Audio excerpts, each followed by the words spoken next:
What's going on, everybody? Nice cold day outside, so we're going to sit inside today. We are going to make ourselves a little beer bread. Let's get started.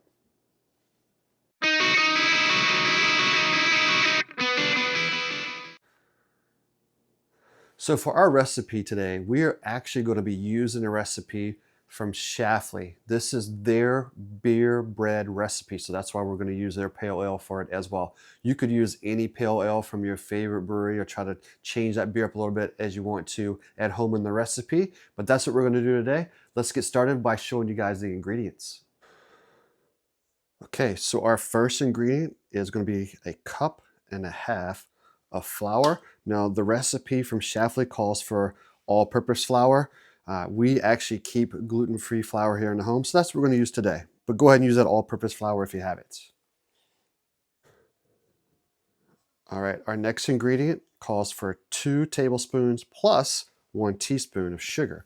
So let's go ahead and get that in here as well. That's 1 tablespoon.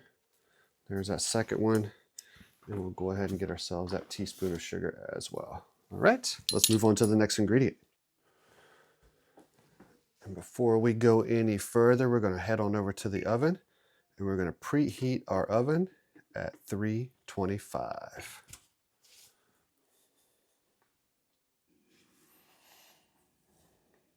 That next ingredient is going to be about 3/4 of a teaspoon of baking powder.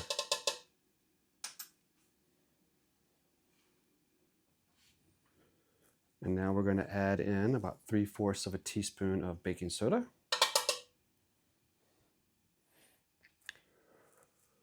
And 3/4 of a teaspoon of salt. Okay, so we've got our flour, our sugar, our baking powder, our baking soda, and that salt in our bowl. So I'm going to mix those ingredients together, and then we're going to get ready to use the old Cuisinart mixer.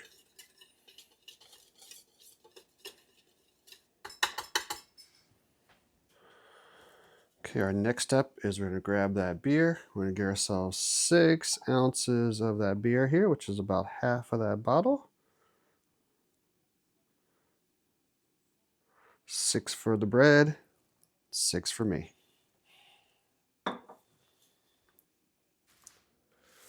All right, beer is in the mixing bowls. Got my Cuisinart nice and locked down here. We're going to put it on low, get that mixer going, and I'm going to take my dry mix and I'm going to slowly start working it into that mixer. I'm just using myself a spoon here so I don't make a huge mess. And let that continue to blend together till I get everything in the bowl.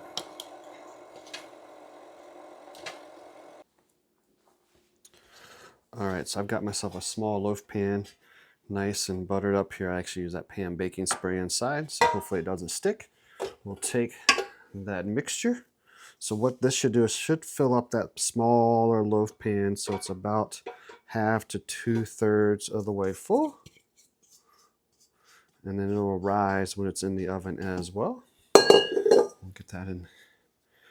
So this pan's a little bigger than I probably wanted to use, but that's okay. It's still going to rise and be delicious along the way. All right, it doesn't have to be perfect. All right, let's get this in the oven at 325. It'll be in there for about 30 minutes, and then we'll go with the next step.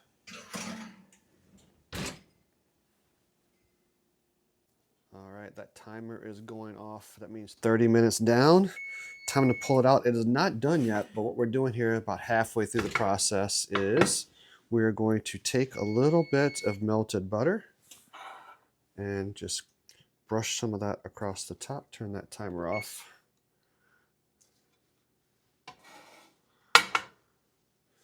And then what we're going to do after this, we'll put it back in the oven for about another 20 to 25 minutes.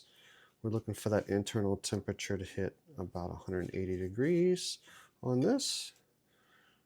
All right, friends, let's get this back in the oven for about another 20 to 25 minutes.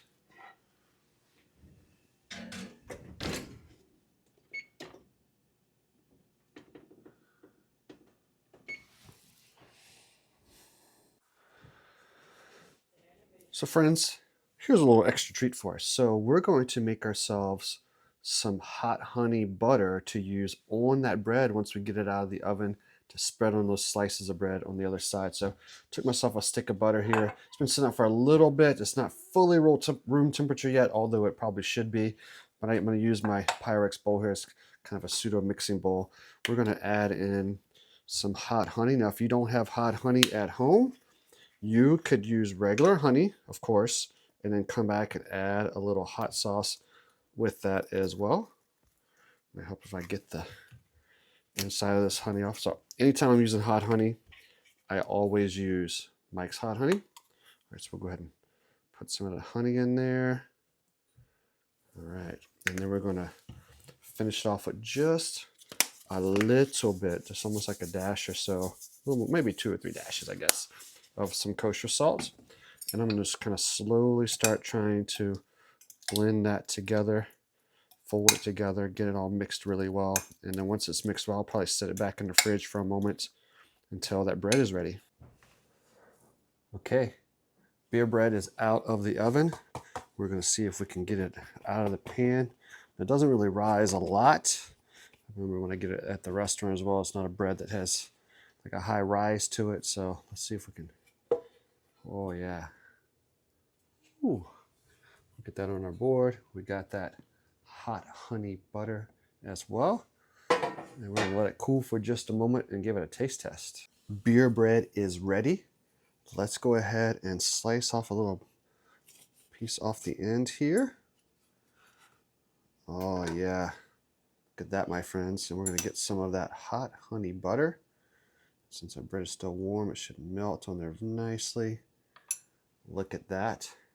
Time for the break it apart. Oh yeah, let's give it a taste test.